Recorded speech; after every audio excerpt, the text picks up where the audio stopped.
বাংলাদেশের থেকে চীনে রপ্তানি বাড়ানোর জন্য আমাদের যে স্ট্র্যাটেজি, চীন ইতিমধ্যে কিন্তু আমাদের সব পণ্যে শুল্কমুক্ত করে দিয়েছে, জিরো ডিউটি। সুতরাং আমাদের কাছে একটাই সম্ভাব্য উপায়, যে উপায়টা আমরা অবলম্বন করতে চাই, সেটি হচ্ছে বাংলাদেশে বেশি বেশি করে চাইনিজ বিনিয়োগ আকর্ষণ করা।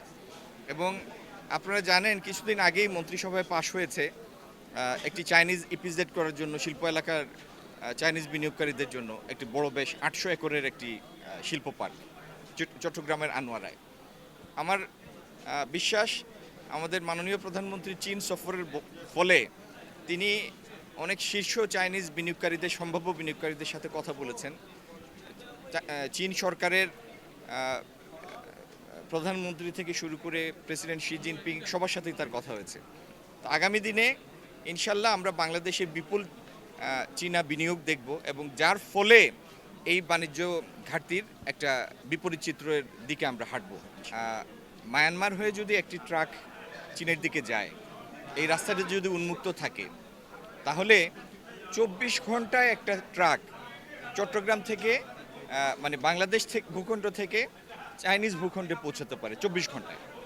তো ২৪ ঘন্টায় যদি আমরা চীন পণ্য পৌঁছাতে পারি, অথবা চীন আমাদের কাছে পণ্য পৌঁছাতে পারে, তাহলে দ্বিপক্ষীয় বাণিজ্য কি পরিমাণ গতি লাভ করবে, এটা তো সবাই বুঝতে পারে। যাতায়াত, যোগাযোগ ব্যবস্থা বিনিয়োগের জন্য একটি পূর্ব শর্ত, একটি নিয়ামক শক্তি। এখানে কোনো রাজনৈতিক পরিচয় কাউকে রাখা হয় নাই।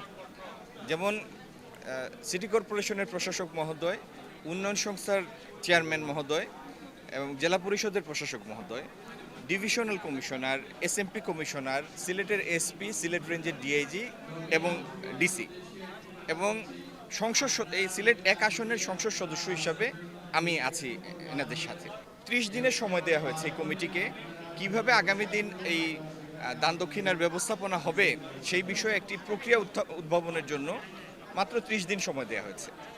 এই ৩০ দিনের মধ্যে যে টাকাই আসবে, বাক্স ভরে গেলে তো টাকা গুনতে হবে, তো সেই টাকা গুনাও হবে প্রকাশ্যে, এই কমিটি গুনবে, প্রকাশ্যে গুনবে, এবং সেই টাকাটা রক্ষিত থাকবে ডিসি পরিচালিত একটি অ্যাকাউন্টে, একটি নির্দিষ্ট অ্যাকাউন্টে।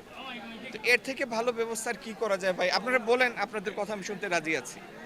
এই আসনের সংসদ সদস্য আমি আছি, সিলেটের সরকারি পদধারী প্রশাসনিক কর্মকর্তা সর্বোচ্চ পর্যায়ে যারা, তারা প্রত্যেকে আছেন, এবং আমরা চেয়েছি একটা স্বচ্ছতার মাধ্যমে স্থায়ী একটি স্বচ্ছ প্রক্রিয়ায় যেতে। এটি আমাদের উদ্দেশ্য।